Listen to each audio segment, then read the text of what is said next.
ব্রহ্মার্পণং ব্রহ্মহোবীর ব্রহ্মগ্ন ব্রহ্মণহুতম ব্রহ্মৈব তেন গন্তব্যম ব্রহ্মকর্ম সমাধিনা। ভগবান কি বলছেন এই শ্লোকে? ভগবান অর্জুনকে সুন্দর করে গুছিয়ে গুছিয়ে বলছেন যে শোনো, যজ্ঞের পাত্রগুলি, ঘৃত, হোম, অগ্নি সমস্তই ব্রহ্ম। কেমন বলে জানবে? এভাবে যিনি কর্মকে ব্রহ্ম জ্ঞান করেন, যা কিছু কর্ম সবই ব্রহ্ম জ্ঞান করেন, তিনি ব্রহ্ম লাভ করে থাকেন। এইটা খুব সুন্দর করে তিনি বুঝিয়ে দিলেন। দৈব মে বাপারে যজ্ঞং যোগিনঃ পর্যুপাসতে ব্রহ্মাগ্না বপরে যজ্ঞং যজ্ঞে নৈব পজুহতি।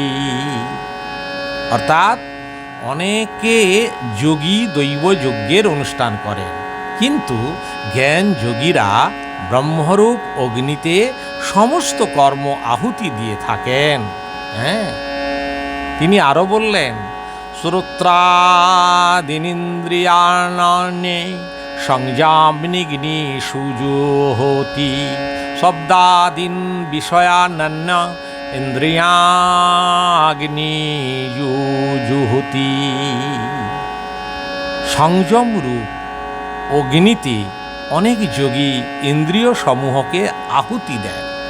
কেহ বা ইন্দ্রিয় অগ্নিতে বিষয় সকল আহুতি দেন, অর্থাৎ আসক্তিহীনভাবে বিষয় ভোগ করেন, কোনো আসক্তি থাকে না। হ্যাঁ, আর এদিকে ভগবান বলছেন, কি বলছেন? সর্বাণীন্দ্রিয় কর্মাণি প্রাণকর্মাণি চাপরে আত্মসংযম যোগাগ্ন জুহুতি জ্ঞান দীপিতে।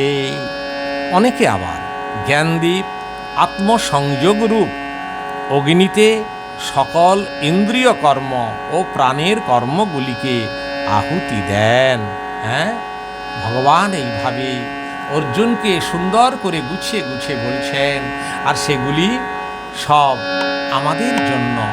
ভগবান যা কিছু অর্জুনকে বলছেন আমাদের এই মনুষ্য সমাজের মানব জাতিকে জ্ঞান দেওয়ার লক্ষ্যে বলছেন। তাই সেই রকম যদি আমরা গীতা জ্ঞান যদি সর্বদা আমরা মাথায় রাখি, তাহলে আমাদের পরম সুখ, পরমেশ্বরকে আমরা অবশ্যই লাভ করতে পারব। তার কথা যদি আমরা মেনে চলি। হরে কৃষ্ণ কৃষ্ণ কৃষ্ণ কৃষ্ণ হরে হরে, হরে রাম রাম রাম হরে।